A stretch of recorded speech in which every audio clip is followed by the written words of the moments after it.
Alright guys, this is Jerningham here. The deaths have risen in the UK today. Michael Gove says the total numbers of reported COVID-19 deaths settings in the UK has risen by 315 today, bringing the total of deaths in the UK and Northern Ireland, Scotland and Wales to 28,446. I think that's all over England, or one part, I don't know. Anyway, let's play the video. We'll show you a bit of Michael Gove, what Michael Gove's talking about. Sourcing quite a lot of their own equipment themselves. There's my feet, if you can see it there. To make sure that we do everything at an NHS level and beyond to support everyone who does have the right personal protective equipment. And again, Michael Gove's talking about personal protective equipment, lockdown measures. And to see what we've got right and what we haven't got right when it comes to making sure that frontline workers get everything that they need. In the meantime, though, all our focus is on making sure that we can do as well as possible in supporting people who are putting everything aligned to look after us. So I hope that's helpful, but you may want to follow up. Failings over PPE, and what are you saying to the families who's lost their loved ones, frontline NHS workers? Well, every death is a tragedy, and we want to make sure that we do everything that we can to support those who are on the front line in the NHS, there will, as I say, be a moment when we can... I still think the numbers are going to go up to at least 30,000 and 40 like they were saying a couple weeks ago. Is to make sure, as Lord Dayton is doing, as the Department of Health is doing, as every arm of government is doing, that we use all of the tools at our disposal to increase production of the gowns, aprons, gloves, visors and other equipment that people on the front line need.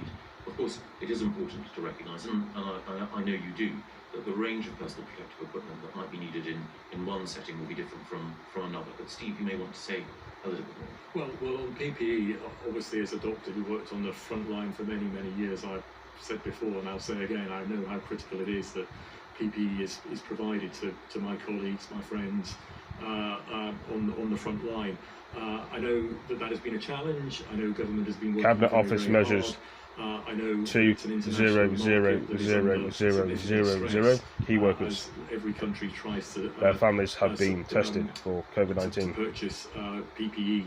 A couple of weeks ago, I know I was concerned about gowns. So 200,000 or something. Gowns actually has improved a bit over the last couple of weeks. Especially key workers. So depending upon the item of PPE, things will improve over time, but it is a challenge for exactly the reasons that we've said. But it is absolutely critical, as you said, that government stays on top of that challenge and PPE is provided to frontline staff.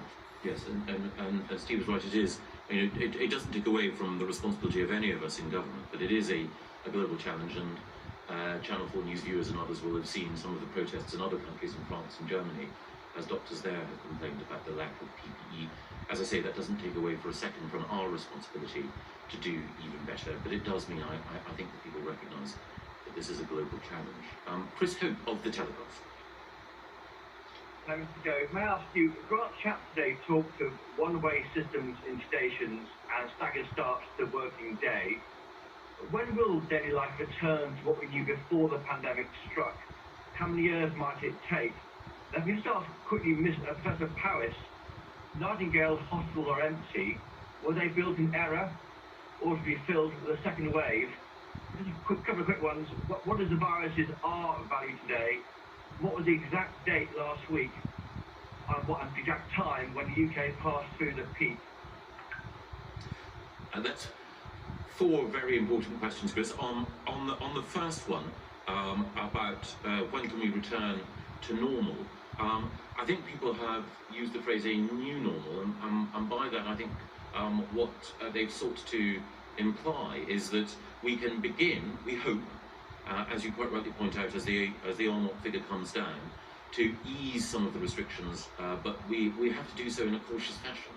And the Transport Secretary was right to say that we can begin to see perhaps more people use public transport, but provided they are helped to stagger or to control the times when they use public transport in the way that people have already adjusted to how they might use supermarkets and food shops and so on.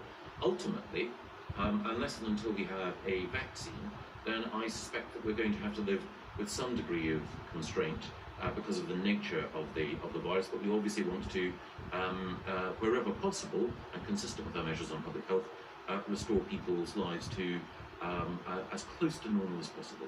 But you asked three detailed technical questions, which Steve may be able to answer, but they're so precise, I think that they may elude any capacity for any scientist or doctor to answer precisely. Well, I'll give it a go. So on the first, on how long will the new normal need to last? As you might expect, that's an answer that none of us can give at the moment. If I remind you and everybody that this is a virus that at the end of last year was not known, had not been in the human population, and therefore the population around the world was not immune to it. So we're only really 4 months into any knowledge at all about this virus, and it's really difficult to know how this is going to play out in the months and years ahead. Cabinet of Officers Minister Michael Gove, easing of lockdown will be strained and not flukes of the switch. The greatest to any new virus. The fact that it was sequenced, its genetic sequence was known within weeks of it being identified, has mean that the science can accelerate very quickly, including the ability to produce vaccines and start to test them.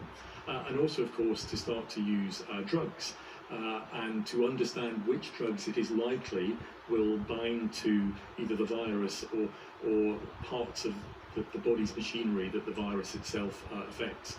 So that means that we can proceed with a pace that's probably, well, certainly has not been the case in any other previous pandemic. So that gives us hope that we might get to a solution, whether it's a vaccine or indeed whether it's drugs, sooner than we might have hoped 10, 20 years ago.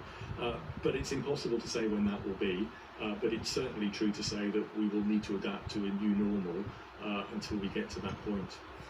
On the second question, which was were the Nightingales built in error? Absolutely, 100% not.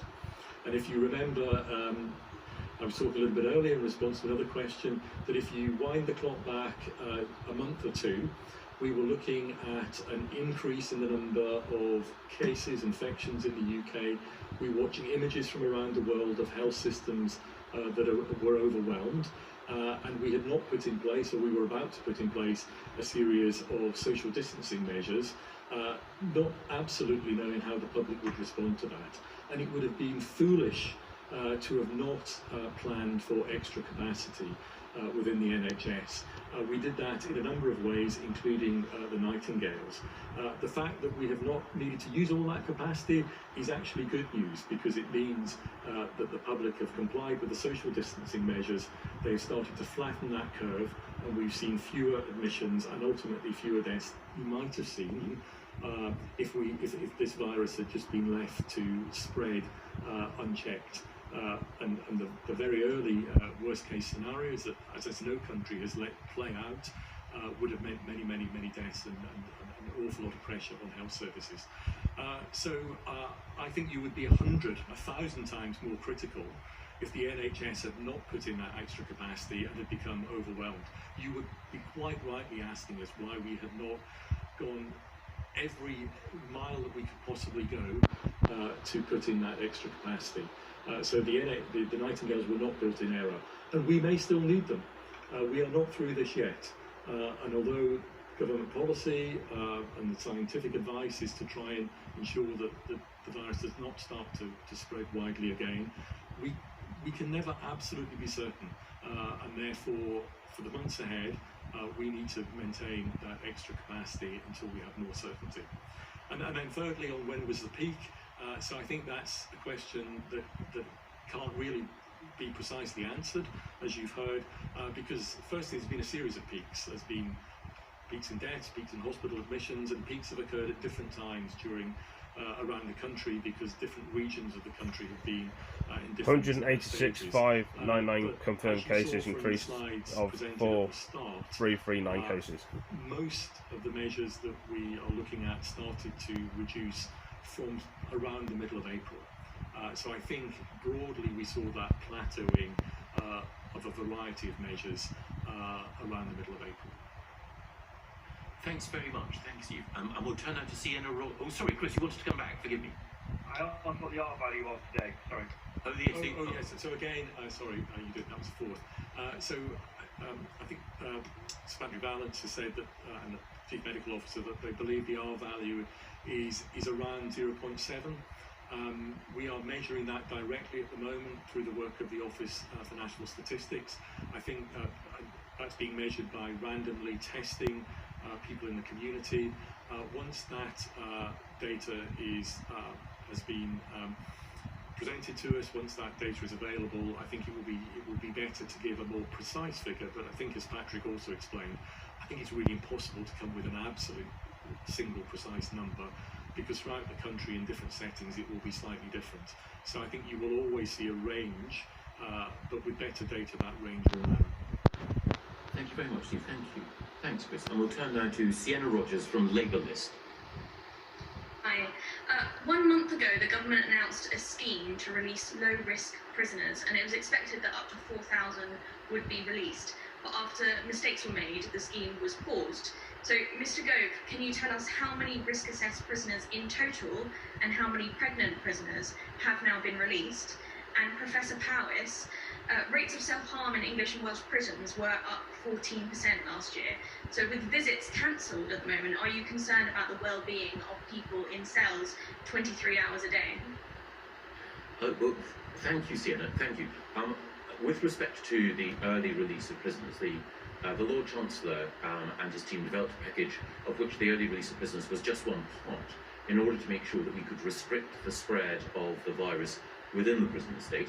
And the reason for that was to reduce the number of cases from the prison estate, which would be in our NHS. So our principal aim, as always, was to protect the NHS. And there were a number of changes that the Lord Chancellor made to the prisons and system in order to increase capacity, including cohorting within particular prisons and restrictions on the transfer of prisoners. But one part of it, as you quite rightly point out, was the ability, in specific circumstances, to release some prisoners early. And a set of tests were applied. It needed to be the case that their first offence, their index offence, was of a particular kind, so that they did not pose a risk to the public. And it needed to be the case that they were close to the time when they would have been released anyway. And as you quite rightly point out, the prisoners at the front of the queue were those pregnant women who found themselves in prison. I know that there were at least 33 people who had been released. I think the number is Factory to lift the lockdown, testing capacity, protecting, equipping hand with supply able to meet the future demands. Around 33 who had been released this time last week. I think those were the confirmed figures, but we will get the accurate figures for you, and I'll hand over to Steve. Yes, on prison health in general, so I absolutely believe that we should always be doing as much as we possibly can to support prison health. In fact, about this time last year, I spent a morning in a prison. Facts to live 5 risks and second peak infection that would overwhelm the NHS. Dedication of the staff within the prison, but also staff and general practitioners coming in from outside to provide support. And clearly, at a time of crisis, a time of emergency such as coronavirus, it's really important that we place an additional focus on ensuring 19 deaths in all settings has risen by, as you know. It's important to ensure that we maintain safety and we reduce the chance Reduce the rates, avenge number of people, infection person pass the virus on to. In one sense, in the community, that was the subject of one of the previous questions as to how you balance between the sort of measures you need to. I'm going to have to end it here now, guys, to make room on the phone. Hope you've all enjoyed the video. Give it a like, give it a comment, share it with your friends, and I will be back to do some more in a minute. See you next one. Peace. So yes, I do think it's incredible.